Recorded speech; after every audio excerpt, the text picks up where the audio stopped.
recording League Reveal. First time. Snooze live for League Reveal. Let's see what happens. I hope for a nice map mechanic. Hi, I'm Chris Wilson from Grinding Gear Games. Okay, Thanks for joining us for today's Path of Exile livestream.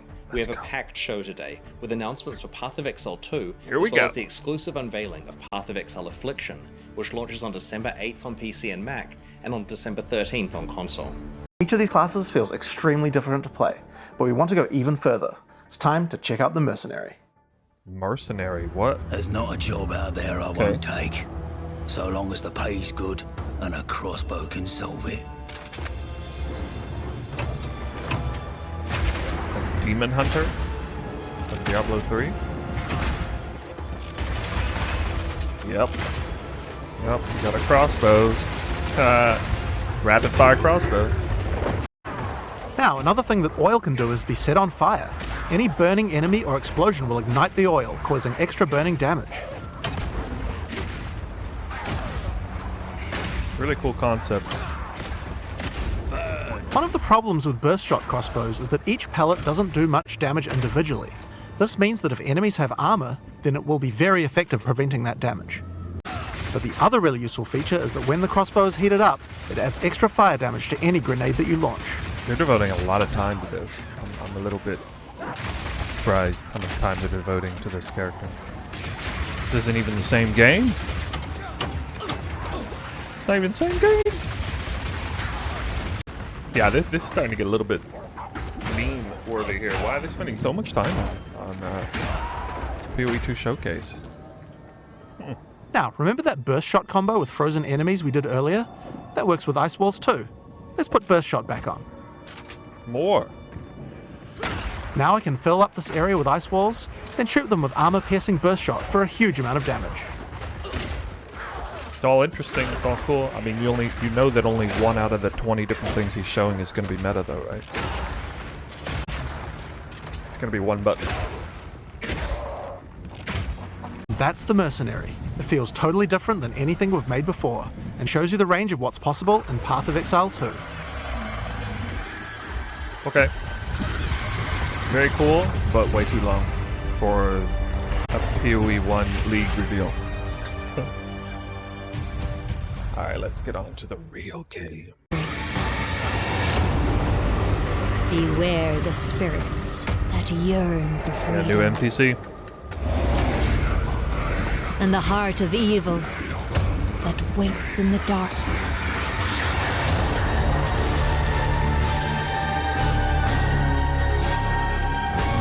Wildwood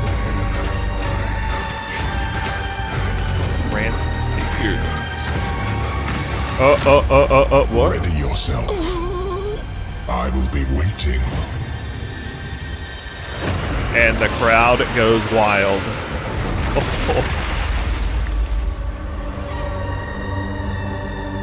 Ultimatum's back. They finally did it. I mean, they said they were going to do it ages ago. But be warned, the darkness is full of cursed monsters that emerge to kill you.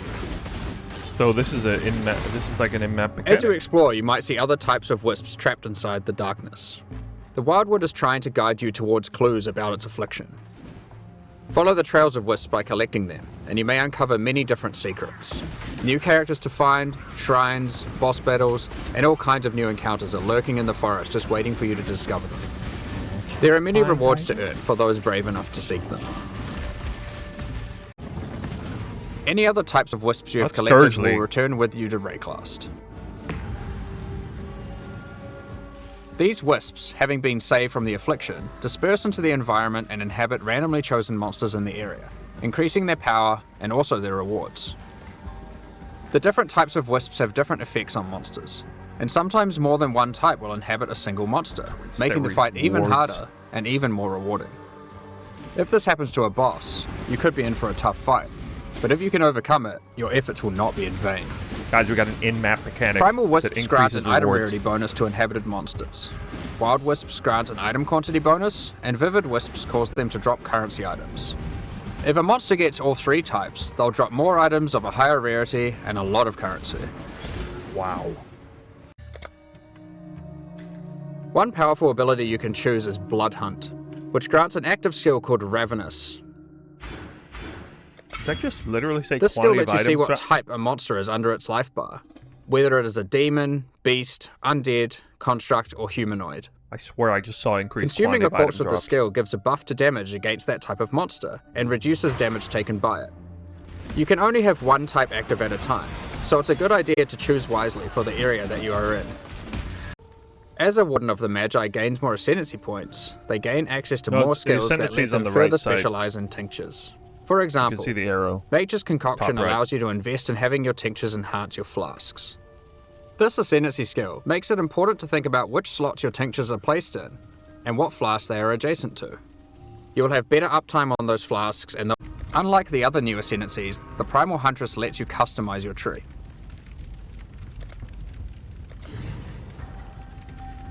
You do this with charms that you can buy from the Primal Huntress for Vivid Wisps. Charms have randomly generated mods, which give stats from regular ascendancy classes, allowing you to create your own hybrid ascendancy class. Charms cool. are magic items that are aligned with different attributes. There are new uniques to find, rewards to claim, and new ascendancy classes to master As in the the cycle of Affliction power. League. You have to choose a warden, Now that right? we've covered what's in the You league, don't get all three. let's talk about some of the changes you can expect to the core game in 3.23. For a start, Ultimatum is finally going core. When talking to players at ExileCon, it was the #1 feature that people requested. When playing through in-game maps, you may sometimes encounter the Trial Master, who offers you a choice to undertake a Deadly Veil trial in exchange for great rewards. If you defeat the trial, he offers to go double or nothing with you. Do you take the risk and go for an even better reward, or do you take the winnings you have already earned off the table and go home? We've done a full rebalance of Ultimatum and have added many new mods and rewards, including both new and reworked uniques. The base number of rounds for an Ultimatum trial is now always 10, with a chance to spawn the Trial Master boss fight on the 10th round, if you are able to make it that far. With a can. As part of 3.23, we have also removed Metamorph from the game. All the Catalyst rewards from Metamorph have now been moved to be rewards for Ultimatum. We have also added a new Val-themed Catalyst that works on corrupted items. Palstron's weeping As is normal now. for most content that gets added to Precious in-game, Metamorph. we have introduced new Ultimatum passive skills to the Atlas tree. We've combined all of these together to create a new system called Transfigure Gems that allows us to fully achieve the goal of these three systems and then some. Transfigure Gems are alternative versions of existing skill gems that have different functionality and balance from their regular versions. We have added a huge number of these with interesting variations that drastically change how existing skills play. For example, Frostbomb of Instability. It changes it from a cooldown skill that you can cast occasionally for a large explosion into a skill that you can cast continuously but deals less damage and doesn't apply cold exposure. It changes the role of Frostbomb from a utility skill into a main damaging skill. Another example is Detonate Dead of Scavenging. You can't use it on corpses that were created by Desecrate or Unearth, but in exchange it does a whole lot more damage. I want You tornado won't be shot able of to use it as your pillaging. main reliable source of damage, but it's a great skill to use as a 4-link utility to get some extreme burst damage. Raise Zombie of Falling. Instead of raising a zombie from a corpse, you summon them from mid-air. They fall to their death, dealing AoE damage where they land. Yeah, it's fairly short. Big reveal. Okay. Okay. Alright, I guess in summary,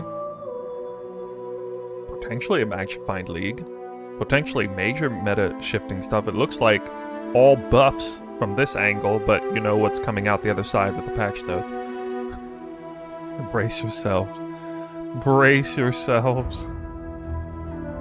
I am looking forward to seeing if this is an actual in-map kind of league mechanic. We haven't seen anything really like that since Sentinel League that had any serious bearing on, you know, actual, like loot and finding everything. So we're looking at designing things like, you know, like this is a full new game. Like we're designing skills again. Like there will be cases where we go back and we're like, hey, this PoE1 skill is still great. Let's port it over. But in almost all cases, the skills get changed a lot. Like, I mean, when you saw the Sorceress, when we announced all the stuff there, it's like, yeah, there were skills from PoE1, but like the changes to them were such that like they don't really feel the same at all. So, you know, it's kind of, they kind of end up quite different.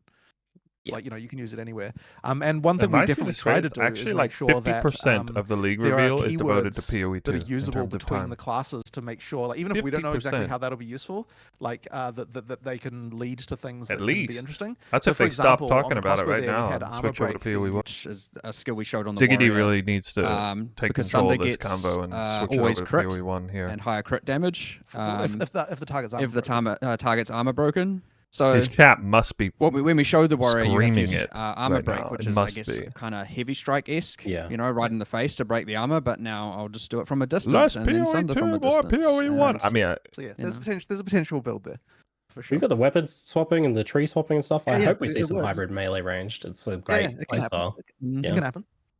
Especially for the mercenary, I feel it'd be a great fit. But moving on a little bit, we've got the oil grenade, and that effectively showed some environmental he's still interactions, doing lighting a patch of PoE oil on too, the what? ground on fire.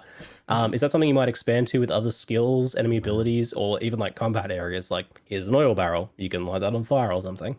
Yeah, I mean, we absolutely love that stuff, like the environmental stuff. There's lots of there's. I mean, once again, There it is comes a back to all the riot engine stuff in we a had stream to fix in order about to make the mercenary PoE1. possible. Like, it was just like we were like, okay, we can no longer tolerate all of this like not physical stuff anymore. We have to actually make it right.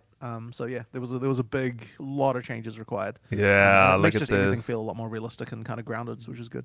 One of the reasons why the groundedness matters here is because one of Dang. the factors that varies from fight to Whoa, fight is the there is a terrain riot you're here. fighting in. I'm not And so if you surprised. can Please interact with the stop shape of the terrain PoE1. in a different way and it actually has an Sure. impact, it will make no, the fights People feel different. still I like talking how it about affects it. the monsters They've been too, going because on and instead on of and just on and shooting on at a about wall PoE2. when you're up on an elevation, They're still talking they'll about actually it. like pathfind backwards to try and get a line of sight to you with their projectile. Ooh. I know we're at Yeah, least 20 minutes which deep. is Because kind of interesting. Yeah. they take into account height in the pathfinding Look now. at the So they chat. actually have to find Whoa. like a line of sight to you, up a cliff and this kind of thing.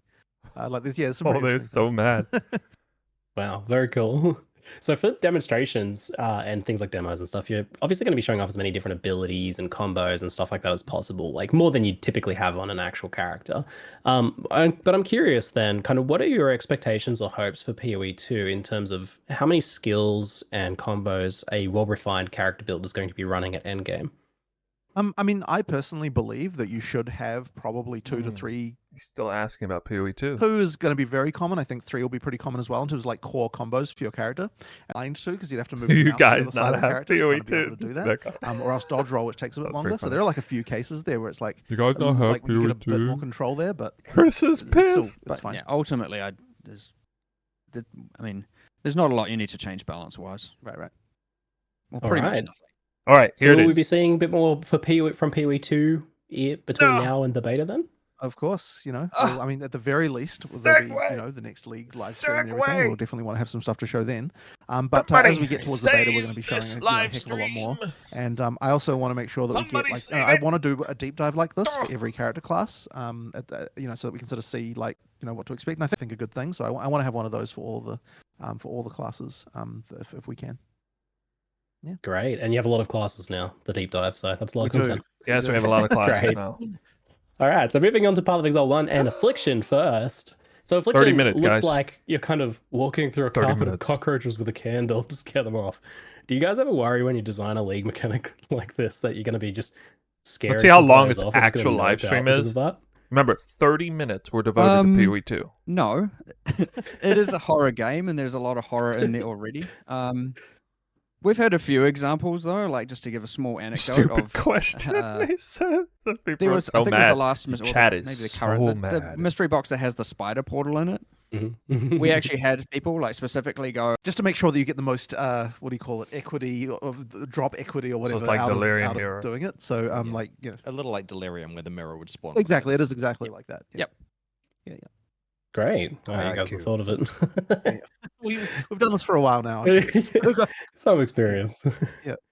So some players love mechanics in maps and others seem to love ones that cause them to take a break from map. There's definitely some divide there. Interestingly, I noticed that Affliction is a little bit of both. It's a portal, but it juices your map afterwards. How do you folks like to balance the desires of the player base when it comes to designing leagues like this? ultimately we just like to do a bit of all of it. Sometimes it's out of map, sometimes it's in map, sometimes in this case it's a bit of both. Like there isn't really some, Doing a league mechanic this time around? elaborate Maybe. decision that goes into it. It's just kind of like we feel like it's time for one or the other. I mean, we definitely have discussions of like, oh, we've done a couple of an area one. Yeah, no, it sounds like it. Are there any limitations to this primalist shouting items at corpses thing? It's like, are people just going to be going around shouting at every corpse for extra loot? Well, it's one of these interesting. This one's been very controversial, I'll point out, internally. Like, don't get me wrong. See, for me, I really like it because it's a thing where if you're an efficient... Well, okay, let's think of it a few different ways. Firstly, if you're destroying corpses, it doesn't work, right? There's no body left to get loot from. So you can deal with spikers. Rip. And, or the porcupines. And, among other things. But, so... No! Don't lag! No! Oh, we had a bit of a... Yeah, we're back now. Discord dip there. I'm going to just start that part This is like again, the most important thing. One thing to note is that, yes, you have to have the corpse around, which means you have to be playing a build that doesn't destroy corpses. Meaning, of course, you have to deal with the porcupine Goliaths. I don't know who heard that before, but whatever. And then Toxic Rain works. The other thing to note is it actually rewards slower players more than faster players because... you have to Warcry, which is cooldown based. Are you really going to wait around meticulously Warcrying on every single corpse, or are you just going to move on and kill more monsters and run more maps? And so if you want to get the most out of your map, of course that's a way to do it, but if you want to get most out of your time, that is not the way to do it. So yes, you could like Warcry, bind it to your left click, Depends on how much extra loot you whenever it's available and get whatever loot you can get. I reckon opening the chests is the opening that's time efficient. Opening chests is a big time that's saver. That's the main use of that skill, I would say. But it is worth noting, just to get into some specifics of how that works as well. It doesn't care about the monster's talking about quantity and enraged rarity. strong It does box? care about map quant and rarity. So a boss is just going to occasionally drop like an item, if that. It doesn't like re-drop all its drops. So okay, it's it not, doesn't re-drop. Like, all right. ultra powerful. So due to we're not going to be war crying on enraged enraged strong box. It's more for like getting a little bit of extra currency than it is getting like unique items and rare items and stuff like that. Sounds like it's not actually going to be question useful. that you knew you'd get when you added a backpack inventory. Do map modifiers from the area you entered the wildwood from affect the wildwood, or is it a completely separate zone in that regard? The map mods do affect it, yes. And Where it doesn't increase the amount of wisps Real you magic, get, it fine does increase potential. the loot you get in general, which multiplicatively applies with the bonuses the wisps give monsters afterwards. So you are obviously to get the max rewards like normal, you're incentivized to. Pack size said works on the monsters in the wild. He just world. said And because pack size works on multiplicatively them, that means applied. you do get more wisps if you increase pack size. This is because think there's Scourge drops League. of This those is monsters as well. There are monsters Scourge that have League wisps potential here. already in them in the forest, and they will give wisps. So yes, pack size will increase the amount of wisps you can get. Which actually means that pack size can increase the duration that you can stay in the wildwood, if I understand that correctly. Different wisps. Oh, different. All right, because that's Yes. the right. Okay, so it doesn't. It'll just increase the rewards then. Yeah. Yeah. Okay. Just more rewards. Yeah. Yeah, And between this and the technically wisps you're difficulty. freeing, it sounds like a bit of a map juicing league then. That was what I was going for. I Mm. really like things like Delirium where they overlap with all the other leagues. Yep. Music. It's worth noting on that My point. ear. You might think, okay, the wisps disperse into the air and affect monsters once you exit. It will also affect monsters that are then spawned afterwards. So if you then go and activate a breach, there is like a portion of the breach monsters will be dusted as well, and thus their rewards and difficulty will also be increased. So yeah, it overlaps with any in-area league, I believe, as long as the monster gives loot and experience. Which obviously, if it doesn't, you don't really care about it. So He said exponential earlier. This league sounds cracked. I like it. as a player for that, and so you put in a monster, it spawns, and you maybe just insta die, or you maybe not. And getting that right is just pretty impossible, I would say. Like, I love the mechanic in a nutshell of you get to put monsters together to create a new boss fight, but it just wasn't working. It was never my favorite league visually either. I just don't think it really looks that great. I know we dropped. I'm sure we'll get things back in just a second here, folks. Until then, enjoy the sliver of the side of my head while we get things repaired. Technical We'll be back in just a difficulty. moment. Back up. Sorry. Nice. Yeah, we have a little bit more than technical difficulties here, guys. We got stay on point difficulties. The Path of Exile 1 live stream. I assure you.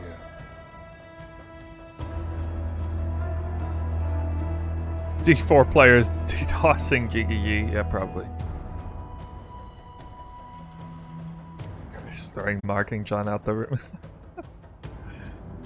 A little late for that. Thank you very much for spending so much time with us for the Q&A today. We did run a bit over time. I appreciate that, and it was a pleasure to talk to you all. Thank you, Chris, Jonathan, and Mark. Thank Thanks you very much, Ziggy. It's appreciated. Thanks.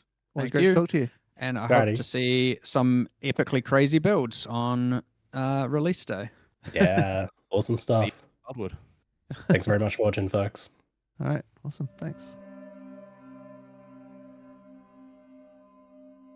All right, that concludes the live Q&A, I guess. So quick recap on that. Major elephant in the room for me is why is so much time being devoted to PoE 2 in this content reveal? This is not, I mean, talk about subverting expectations. This is supposed to be a major event where we all come together and hear about the new league mechanic. Instead, we get 30 minutes, I counted them, 13 minutes of the first live Q&A devoted entirely to PoE 2. I mean, straight up memes coming out of this. That was tough to get through. And then it resulted in, I guess the better of the two options, a much longer Q&A session about just generally. Than, at least that's, I guess that's better than, you know, cutting off PoE 1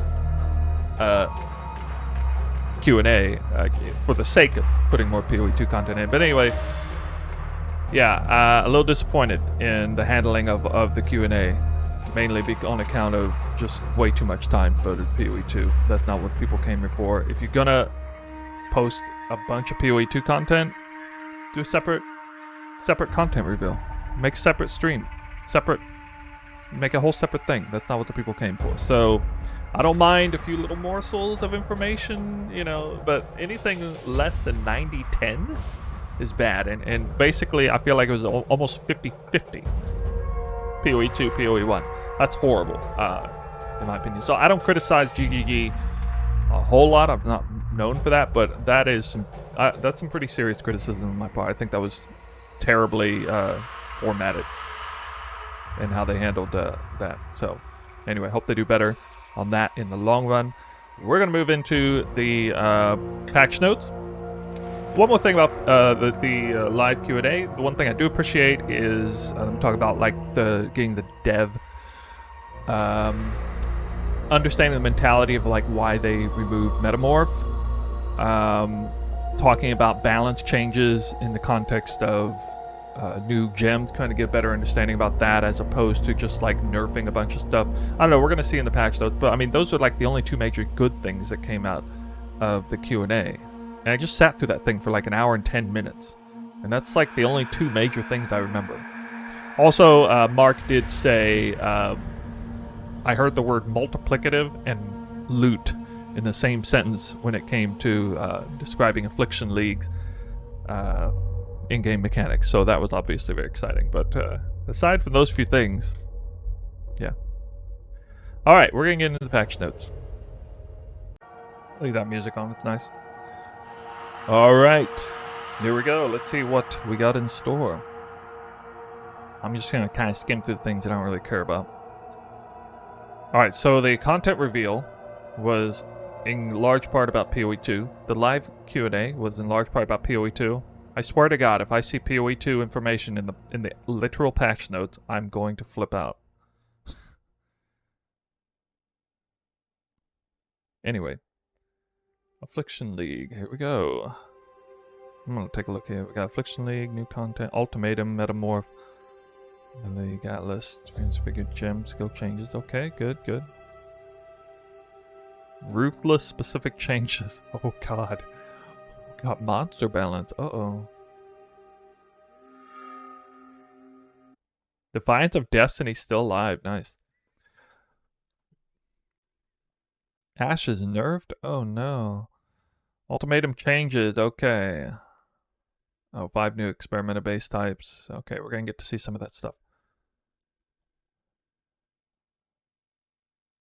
The Ranger and Scion have received audio dialogue for Part 2 of Path of Exile. Really? PoE 2? I'm just kidding. I don't know what that means, Part 2 of Path of Exile. Is that actually Path of Exile 2 snuck into the patch notes? Alright, so Trial Master always goes to 10, or the ultimatum always goes to 10 rounds with a chance of the Trial Master spawning, probably a very low chance. And then they said in the Q&A you can augment it somehow, I guess, through the Atlas passive tree to get 13 rounds and never spawn the Trial Master with extremely high rewards in the last 3 rounds. That could be pretty cool. I feel like for Ultimatum, I have a strong deal of nostalgia for Ultimatum because it was my first league, and now the way I play the game, I feel like Ultimatum is not going to be nearly as good or as useful for me in the way I play as I remember it to be. So I think I'm riding up really high on nostalgia. I figure that's kind of true for many of you guys. I think Ultimatum's a bit overhype, and the nostalgia factor is just riding really high on it. I wouldn't be surprised if I do barely any Ultimatum this upcoming league, even though everybody's, talking about it like crazy.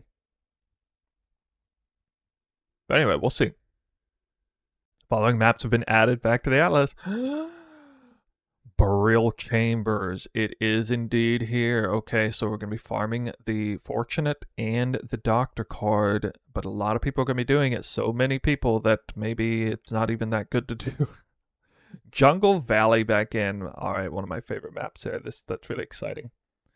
And somehow they removed Crimson Township, but Crimson Temple, the secret dev, is still in the office protecting the Crimson Temple. I'm telling you, there is some dev who controls the map pool and will not allow Crimson Temple to be removed from the pool. Right? It's removed from the Atlas. Somebody mentioned it wasn't removed. Yep. All right. Mausoleum gone. That's fine with Jungle Valley in. For the zero investment Exarch farming strat, look for Jungle Valley as a potential candidate there. No other maps I see that are particularly great. Was Core? Core is put back in. So Blight map farming back on the menu. High quality Blight map farming. Which I still haven't made a video on in ages. Map tier locations been shuffled to the pin. Most maps are now initially found in a different tier. Yep, okay. Yep, map boss Pantheon. Yep, the usual. Some divination cards. Yep, alright. Okay. Yeah, because Doctor drops there too, right? Transfigured gems. Okay, it's new stuff. Alternate quality gems, Labyrinth, Helm Enchant, and unique threshold jewels. Unique threshold jewels. All systems that were trying to subtly modify the behavior of skills. Transfigured gems. Okay. Quality gems. This kind of stuff we already heard about through the reveal. The divine font now modifies support gems, transfigured treasure, or sacrifice a gem for one or more treasure keys. Oh yeah, because that's totally good, guys.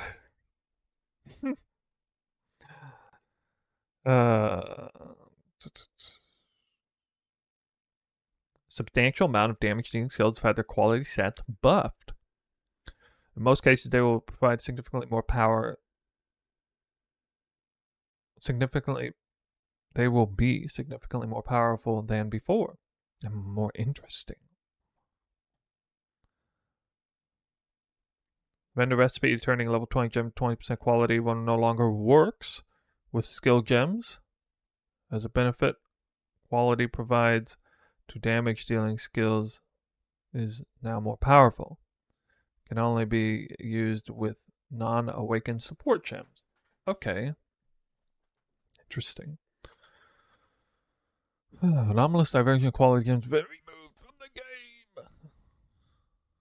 game. Major nerf. Standard players in shambles. Okay. Animate Guardian. Never really used that. Oh my god, here's all the skills. Alright, so let's just kind of go through the ones that I even care about. Berserk. Quality now provides increased cooldown recovery rate instead of attack damage. I mean, that's good. I suppose that's better than 20% increased attack damage, yeah. I use the alternate quality one anyway. Moving on. Blink arrow I technically use. Now minions deal. Okay, I don't care about that. Oh, quality. Increased cooldown recovery rate, big time. Nice. All right, blink arrows a little bit better than it was.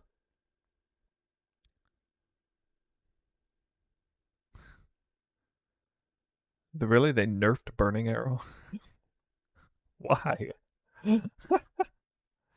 Oh, 20% more damage with ignite. Sorry, that's a buff, not increased damage. More damage. Okay, that's a buff. Caustic arrow. I think that's a buff because it's a different category of AoE increase. Interesting. So it'd be like a multiplicative AoE thing. Nice.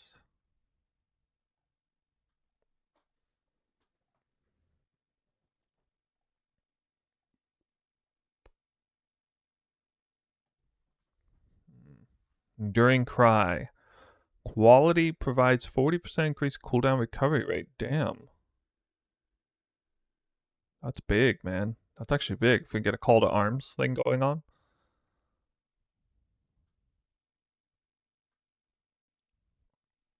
Explosive arrow got a buff, I think. Explosive concoction. 15% reduced flash charges used instead of area of effect increase. The area of effect increase is actually really useful early on, but maybe in the long run that's a buff. Probably. I have 69 viewers, so thank you. That's a very important update. I don't know if that's above. All right, lightning arrow. Here we go. Quality now provides 4% more damage with hits per 5% shock effect on enemy. Oh my god, that's a... Or no, that's lightning conduit. Sorry, lightning arrow. Plus 2 additional enemies near the target instead of providing 20%. Yeah, that's big. It's a big buff there. The lightning arrow. Awesome. It's gonna make its clear absolute ridiculous. Flag of bearer.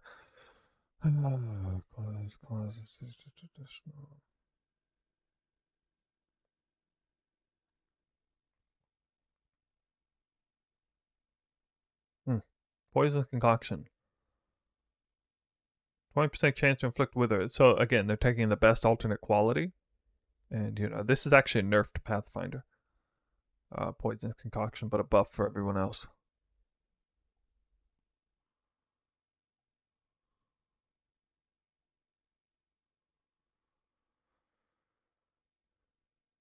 Oh man, going down. I'm gonna hit tornado shot soon. A lot of stuff in here I don't care that much about. Tornado shot quality causes the effect to fire 0 to 1 additional projectile. Yeah, somebody mentioned that already. Secondary projectile, that is. Instead of providing increased projectile damage. That's pretty big, yeah.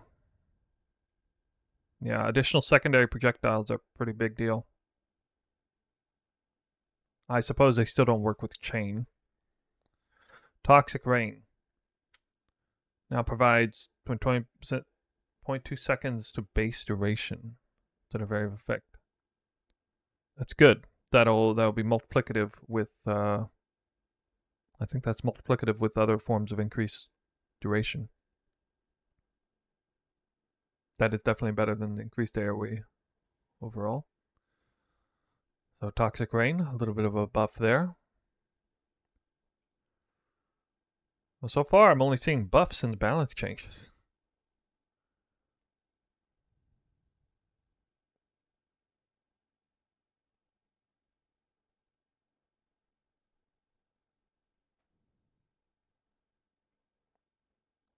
Calm Spirit dead? Okay, well, I'll get to that soon, I guess. That's Sag.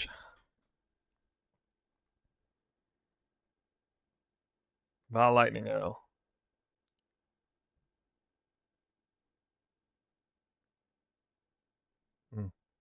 Also good. I only see Val Caustic Arrow. Oh, it's the same. Okay. Okay. Val Haste.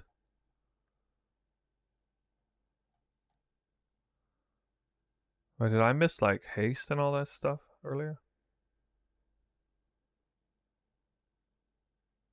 No, they just put them in a different spot. Okay. Wait a minute. Oh no. With the Speaker of the Dead Keystone Atlas passive, players can now touch up to 20 nearby normal or magic monsters for each possess previously 50. Why? Why you do this? Why you do this? Torment nerfed. Not dead, but nerfed. Oh no. Oh no.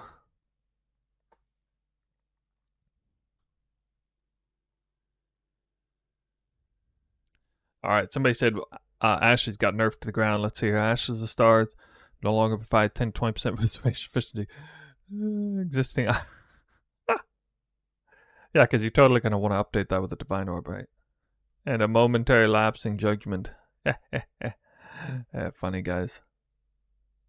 Oh, that's not that bad. Still got the important thing on there, which is about the quality.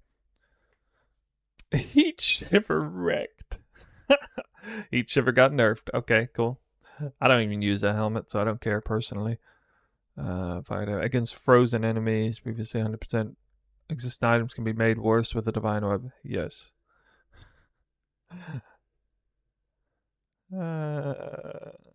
Okay. Replica Dragon Fang. Nerfed slightly. Not that bad though. Calm Spirit.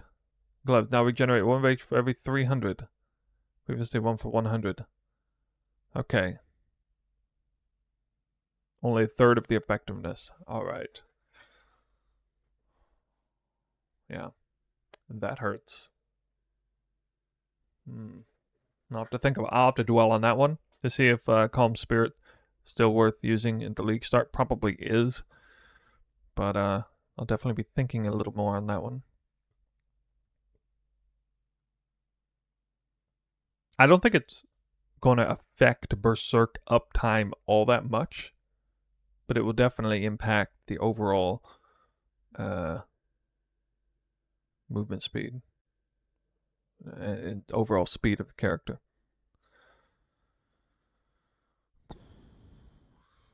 Ruthless.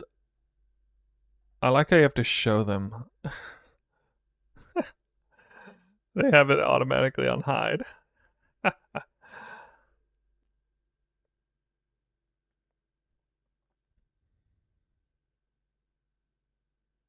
Fortune favors brave, costs 3 chaos orbs. Yes, torment 2 chaos, 2 additional tormented spirits. Okay, ambush 4 for 4. Well, do an ambush, boys. Ultimatum. Nice, they put ultimatum on the map. Of course they did. Oh, this would be a good league to do blight. With blight encounters on core.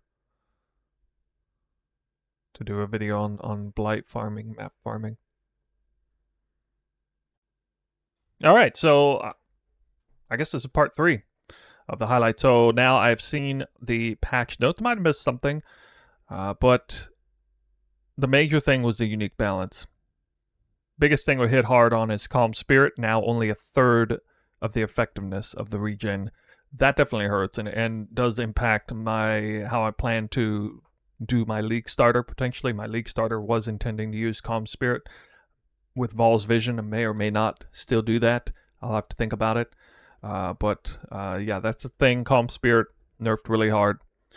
Heat Shiver also nerfed, doesn't really affect me much. Ashes nerf doesn't affect me much. The different changes to the quality of gems looks like no major difference in terms of how I'm going to play. Tornado Shot, secondary projectile with a lot of quality seems like an interesting bet. But you know, Tornado Shot's nerfed because we're losing the Helm enchant, we're losing the tattoos. So I'm sure that Lightning Arrow is looking a little bit more favorable than Tornado Shot. In the grand war between Lightning Arrow and Tornado Shot, Lightning Arrow looks like it might be coming out on top this league. I was already leaning towards wanting to try Lightning Arrow again. Constructing some kind of endgame build around Lightning Arrow ultimately at the end of the league. But along the way, not exactly sure what I'm going to do. Looking at Poisonous Concoction, Toxic Rain, Frost Blades, even potentially as some of the skills that I work my way up to on that. But it looks like there's no crazy huge nerfs that I got to worry about for other builds. So I can, make some content around some of my old builds. They're gonna turn out pretty good. So yeah, that's basically it. Overall conclusion of all things: the reveal, the live Q&A, and the balance changes. I'm pretty hype, but my hype was smothered a fair bit by all that talk about PoE 2. Man, I cannot stress that enough. That was driving me nuts. I'm looking forward to seeing some of the other content creators' opinions in Reddit and stuff. We could see that the entire live chat was like truly upset about how all of that was going on at the time. Just way too much content reveals about PoE 2 and not the new Affliction League. As it pertains to the Path of Exile 1 Affliction League reveal, biggest thing that I'm looking forward to is the fact that it looks like we have some sort of Scourge or Sentinel-esque in-map mechanic that will impact magic finding. A sort of 2-in-1, take you out of the map, and then that you do something in there, and then that in turn affects monsters in the maps, increasing the rewards. Hopefully by an amount that makes it worth doing. Apparently it functions a lot like a Delirium Mirror and or Harvest or something like that combination. Looks like Ghosting was also nerfed a little bit, but not in some sort of major way. So we could see a crazy combo of like Strongbox, Enrage, Ghosting, and Wisping, or whatever it is. A triple threat. And I did hear Mark in the live Q&A suggested it was multiplicative. Which is like Scourge League was, multiplicative in terms of the rewards when monsters are wisps. So definitely making me a little hyped there, thinking about how that might play itself out. As far as builds, I don't see any major shakeup to builds on my end. Just with a broad scale Calm Spirit Berserk nerf overall is the only major thing that's going to affect me. But in the end, that Berserk is still so dang good that I might run it anyway. Yeah, that's going to be about it. So, you guys got a comment section. I know you're going to be wanting to share your thoughts. I want to hear what you have to say. But that's going to be it for this little recap on the reveal, the live Q&A, and the notes. How hype are you for Affliction League? Let me know. We'll see you in the next video. We're going to get all kinds of content revolving around League Start prep and some of my old builds. I'll be revisiting some of that stuff, so look forward to that.